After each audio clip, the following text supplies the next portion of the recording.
Well, Kennison I'll always defend because I spent a lot of time with that guy, and he could blow through boundaries like nobody's business. And politically, I didn't agree with him. And the stuff he said about women, I do not think that he was trying to provoke men to be violent towards women. I think that Billy Bob Briggs, is that his name? Billy Joe Briggs, I can't remember. He's a writer.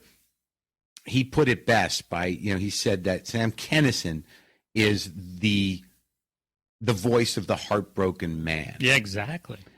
And his construction was flawless.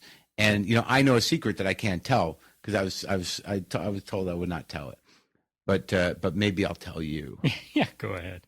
Well, no, it's pretty big. Okay. And I was told by someone in show business that that's not something you tell. Really? Yeah. Because I spent time with this guy. I spent a lot of time. Yeah. Intense. I did a lot of coke with him when I was a kid, and I was a doorman at the Comedy Store. A lot of hours where it was just me and Sam, one-on-one. Me listening to Sam. Yeah, he took you under his wing. Yeah, and then and then he threw me off the fucking plane. But that's whatever. But again, an American original and an authentic voice. The Secret? Kennison, yeah. So, his style was his style. His style. Mm-hmm. Where do you think that came from? From being a preacher? Right. But I mean, like you could never guess in a million years if you think about his timing, not about his delivery. I mean, he could do the preacher's like, huh, huh, huh. But I mean, he could bellow. He knew a preacher's cadence. Yeah. But he didn't really use the preacher's cadence. So you're talking about the scream, the primal scream? Think about the build. I mean, what he did, yes, that was what he would build to, but he had a momentum. And that part of it was preaching. But, it was like a build.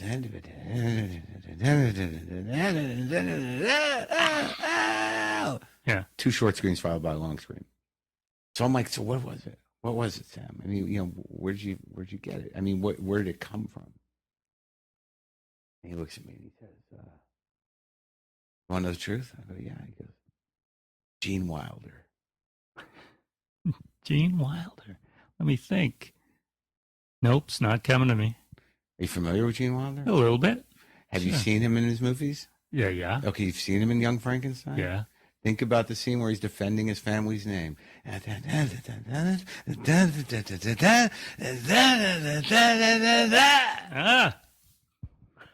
So was it that deliberate on Kinnison's part, do you think, where he saw that and go, that's it, that's what I'm going to do? Or everyone's influenced. But I just saw that, I'm not saying he took anything or did anything, but it resonated with him that this was an effective comedic device. But I just thought it was always interesting that, he was, that someone so intense and so furious and so confronting and angry and provocative, really drew an influence from one of the great comedic actor clowns. Yeah, and one of the sweetest. Yeah. That is very interesting. I've never said that in public before. Hey, and don't worry, only 6 people will hear of it. All right. So that's why I made the choice.